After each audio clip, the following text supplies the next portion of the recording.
Hello, hi, welcome everybody. It's great to have you here on our channel. Thank you so much for joining myself and Tanvir. We're delighted to have you here today. Today's episode is going to be all about Vedic astrology with a little bit on Western astrology as well. So we're going to explore the amazing world of astrology and delve a little bit more deeply into the ins and outs of it and how it works and what it's applicable to and how trustworthy it is, when you should use it, when you shouldn't. So yes, without further ado, here is Tanvir Anwar, who is going to tell us about his expertise and talk to us about astrology. Tanvir, would you like to introduce yourself and talk a little bit about what we're going to cover today as well? Thank you, Ima, and thanks for having me. Yes, today it will be a very interesting session, but before that, I want to say that I'm a holistic home healer. I work with energies, so my basic expertise is in house healing, and then in house healing, we also take the consideration of the astrology. So that's how I get introduced to astrology as well. But what I have found that it has itself a very interesting domain to guide people. So we will also going to explore that in a different way today. So we will try to figure it out that what astrology is, what Vedic astrology is. Is it something like guideline or more of a uh, you know uh, divination type of things? So what actually these things we will try to explore. Thank you, Tanvir. That's beautifully put. It kind of struck me when you were just talking then that astrology seems to be a little bit like Reiki. It kind of works really well and kind of is a consideration in lots of other areas as well, isn't it? And it seems to pervade cultures throughout the world. Yeah. The thing is, if I want to say something about the philosophy, so Mm. yeah, you are mostly into Chinese philosophy, right? So in Chinese philosophy, it is like Feng Shui, Chinese astrology. These sort of things are coming together as a bundle. So Mhm. similar, like Vedic astrology is also from South Asian, the sacred knowledge, which Mhm. is which evolved more than 5 to 10 10,000 years before Jesus Christ born, so Mhm. BC. Yeah. So it has a very good bonding on the philosophy of Veda, and Mhm. that's where it is derived. And till now, it exists because people are practicing those philosophies, and they're Mhm. getting. I mean, they get advantages from that kind of esoteric knowledge. So that's why it still exists. Yeah. Thank you. Thanks, Tanvir. So, yeah, if you're okay to proceed with our questions, shall I begin? Yeah, sure. Yeah, thank you. Okay, so first question. Can you explain the basics of astrology and how it works? Before that, we need to take a look at when astrology evolves. So, Mm. so far we go through our traditional astrology. So, it's evolved 2000 BCs uh, from the Babylonian civilizations, Mhm. and it also has some link with Mesopotamous civilizations around there, which evolved around 5000 BC. Okay.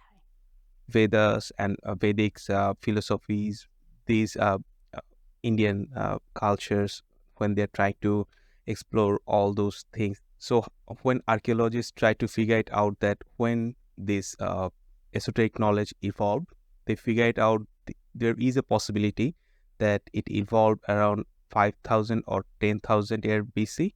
So it is Wow. somehow in the middle of that. Hmm. So astrology, if you're trying to figure it out what it is that ancient sage, they figure it out that our behavioral change happens based Hmm. on different kind of planetary positions.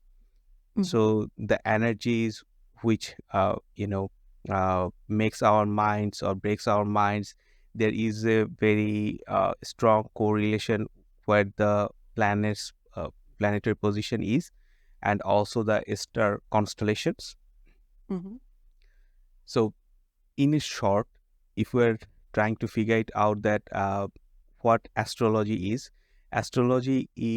a kind of esoteric knowledge where we can get that how we will behave based on certain type of planetary positions, and Mm-hmm. what kind of scenario we might have to face at certain time.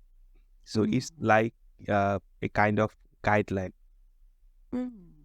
That's really Yep. interesting.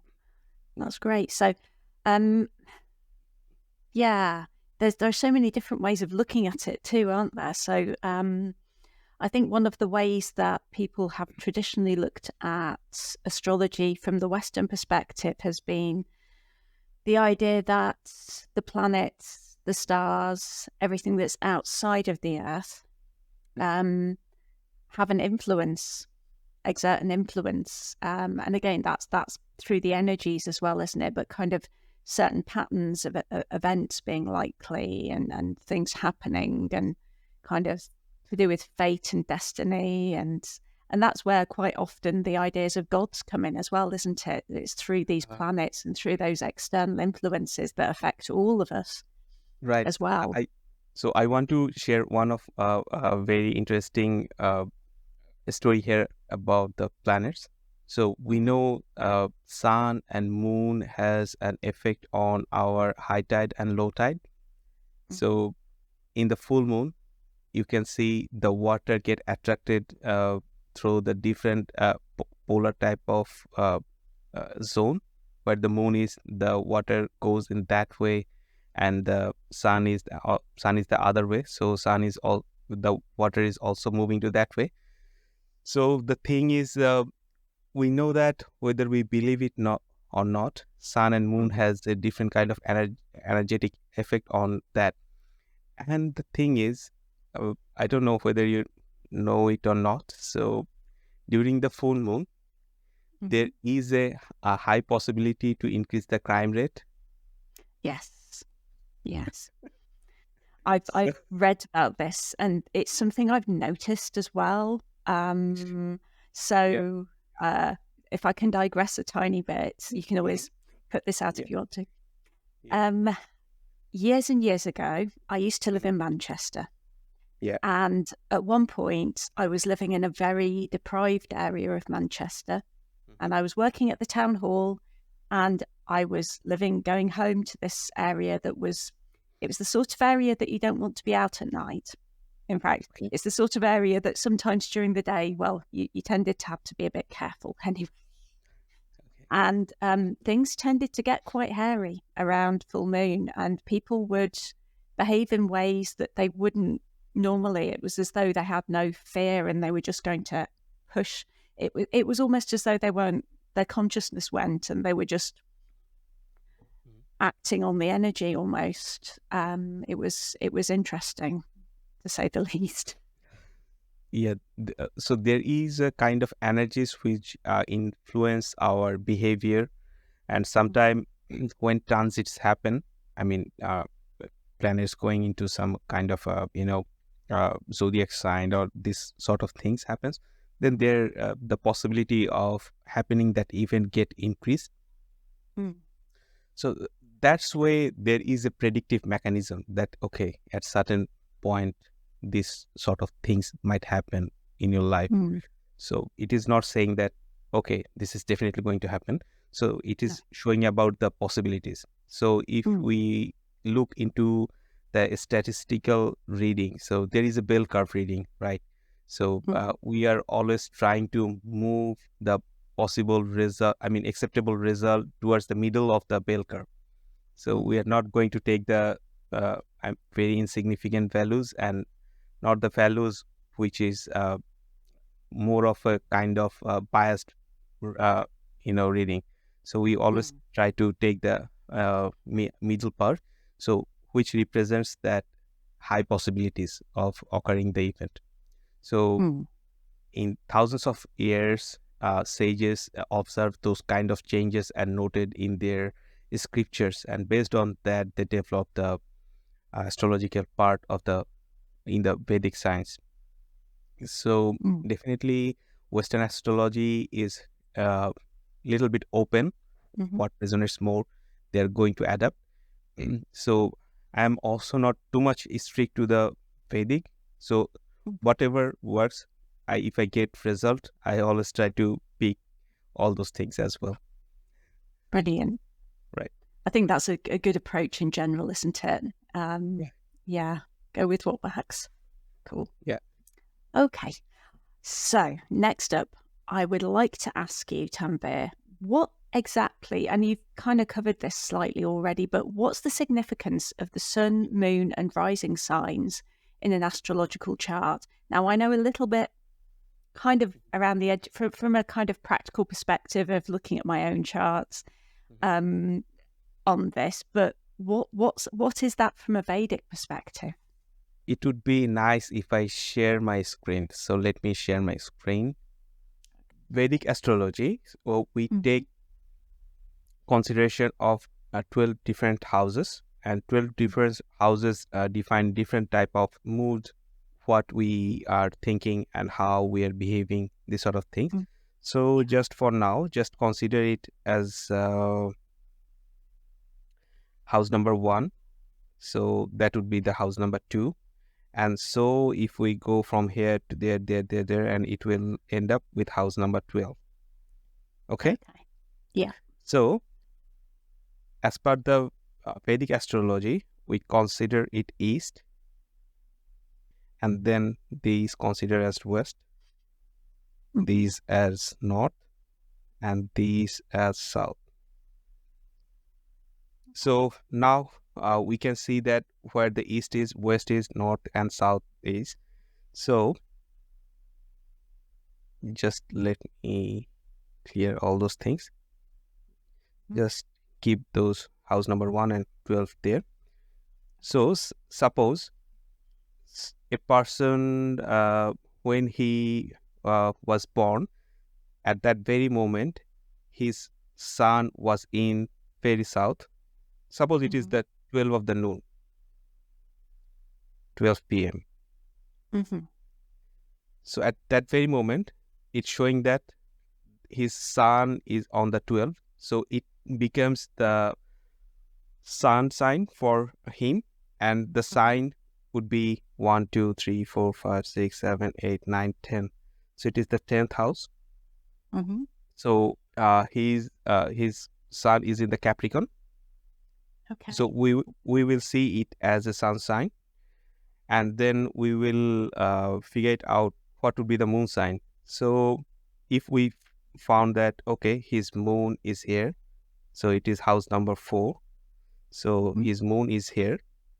Mhm. So at that very moment when he was born, his moon is in this uh, Cancer sign. So Cancer, if 1 is the Aries, and Mhm. then 4 would be the Cancer here. So Mhm. his moon's sign is Cancer.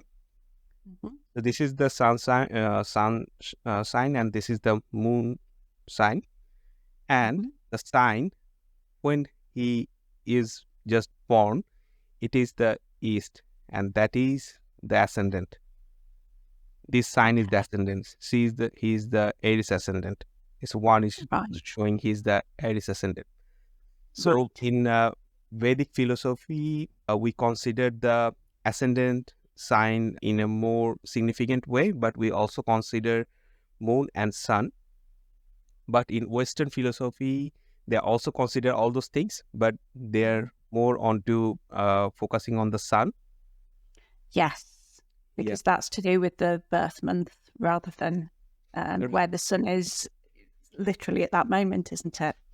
Yeah, right. Because in the Vedic philosophy, every 2 hours, science changes. So Yeah. it's changes is one house to second house to third house. So it keeps changing.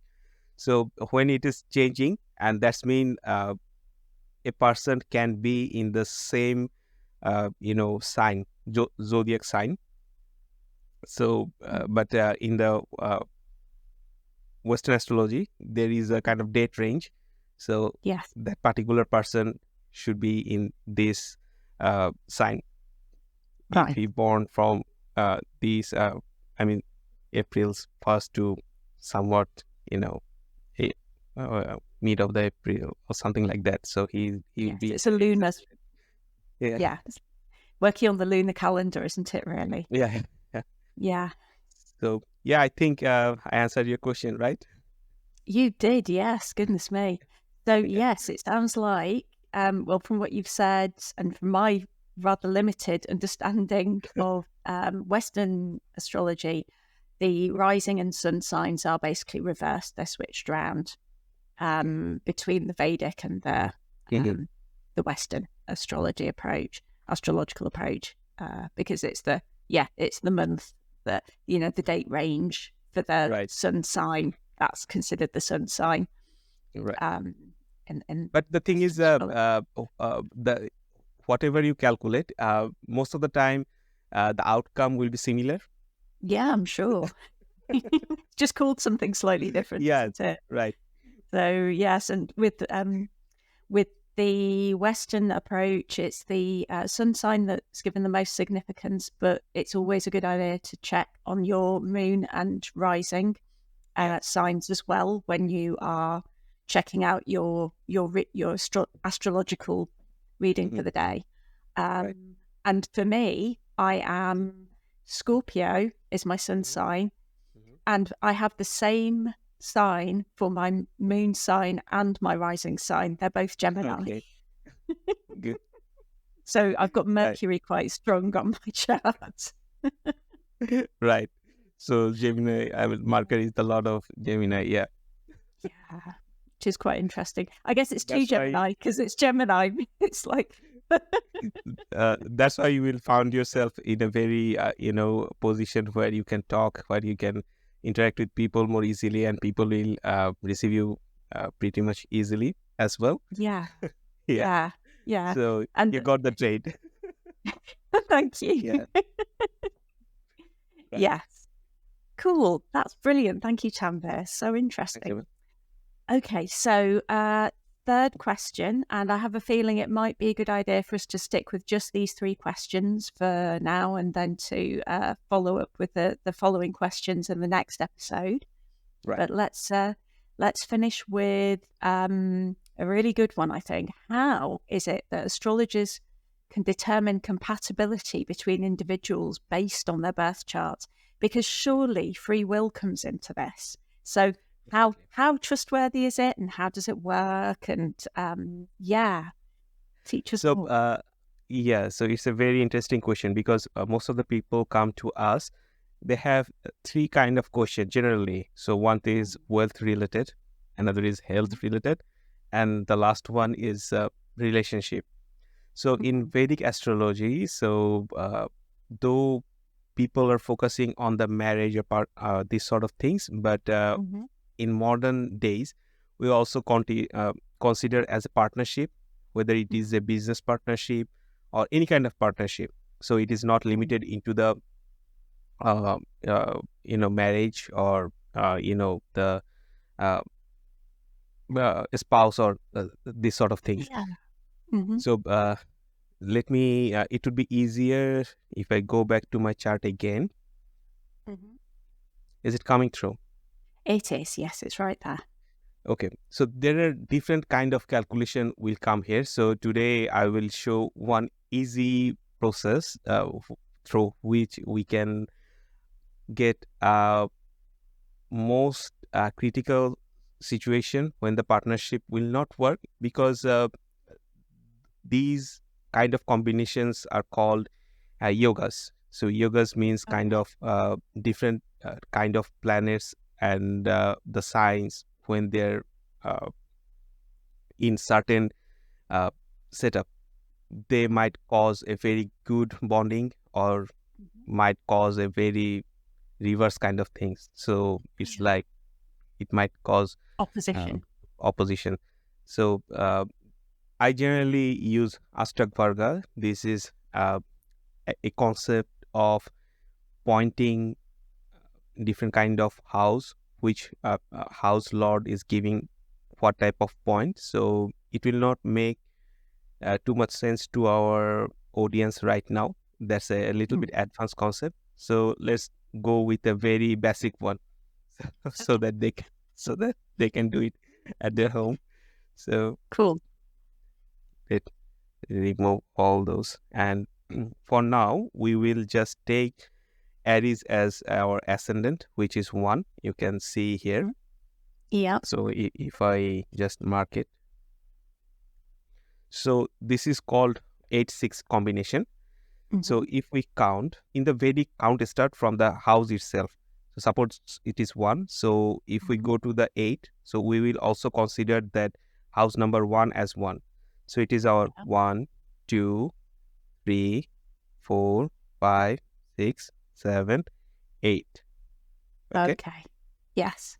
So It's let's in the opposite quadrant, isn't it? There. Okay. no. So it's 8 away 8, from it. It's yeah, not. It's 1 is in number 2, so it's 1 yeah, away. So yeah. okay, that makes sense. Right. And then when we need to, it's called the 8-6 combination. Why is it So called if that, Tanvir? Because it's starting with 1. yeah, I will tell you everything. So the thing is, we now we know that what is the sixth position. So just for 1 is representing Aries, right? So the first sign. So if we calculate it again, so suppose we start from here. So that is the 1, 2, 3, 4, 5, 6, 7, 8. So if my Aries is in the first house here, and my partner Aries is in the 8th house, so it will cause critical issues. So there is a high possibility that the things might not work. So another thing is the 6th. So if we count from here, I mean from the 8th house, so 1, 2, 3, 4, 5, 6. So it's end up here. Oh, I see. So that's why it is combination called 8-6. Because for if you think that for sake of simplicity, we put the Aries ascendant 1 in our first house. For some people, it might be not like that. So it might be something like, let me clean this chart. So in our previous example, we saw that if Aries ascendant, if I am an Aries ascendant and my sign is Aries and it is in the first house, and my partner's house Aries is in the 8th house, so then it will cause an issue. Okay, so suppose if someone has a different sign, so it is suppose you are what's your sign? Scorpio. A Scorpio. Okay, so Scorpio is 8. Okay. Do you know what my number in astrology and numerology is 8? And it's 8 that can't be divided. Okay. You can, I mean, in numerology and astrology, you will find many similarities. So I figured out because that's based on my name though. Yeah. Okay, so it is suppose someone is 8 Scorpio. So now we are trying to figure it out what would be the 8-6 combination. I mean, my possible partnership with anyone. It is not like a marriage or something like that. It might be something different. So we will try to figure it out. My partners with whom I try to live with or make a business deal. So if that will work or not. So I need to collaboration. Right. So we need to figure it out in my chart where his Scorpio lives. So if we figure it out, it is in the 1, 2, 3, 4, 5, 6, 7, 8. So if it's the 8, it will cause issues. So if we found that there is a 6-8 combination from your chart or the partner which you are trying to do business with, so if those are in these position, it would be considered as not a favorable you know side position to make any kind of partnership, because that creates a trouble. And the thing is, we also have seen this similar type of charts and figured out that, okay, yeah, why that partnership didn't work. And one of the main reason was they have 6-8 combination. Right. Yeah. Yeah. So it might be 8 to 6. So if something like, it might also happen like this. So if 8 is not here, so if it's 1, 2, 3, 4, 5, if it's 8 is here, it is also creating 6-8 loop, right? So if you just consider the calculation from here, it will be 6 will be here, and 8 will finish up here. Yeah. That makes sense. Yeah.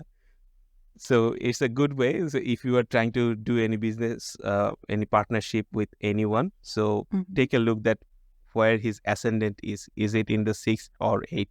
So if his the sign is in the 6th, 8, then it's better to step back, step away from the deal. Yeah, it's a good way to be, if you get an idea that, okay, there is a possibility, so you might be cautious, take any kind of hasty decision before making. Yeah. So it is not saying that, okay, don't do that, but there is a high possibility. Yeah, so you've got to weigh up the work. risk. But yeah, Right. take a bit more care to consider, rather than jumping in based on gut feeling and things like that. Right. Yeah. So there are also other combination, but those needs some other background as well. So for our audience, it is the one of the simplest way they can take a look. So I think that it might be answered your question. So like marriage or any kind of relationship, whether it will work or not. So better to take a look at this one, because this is very important combination. So if something like that, then it is going to create a issue. But there are also other combinations we need to take a look before.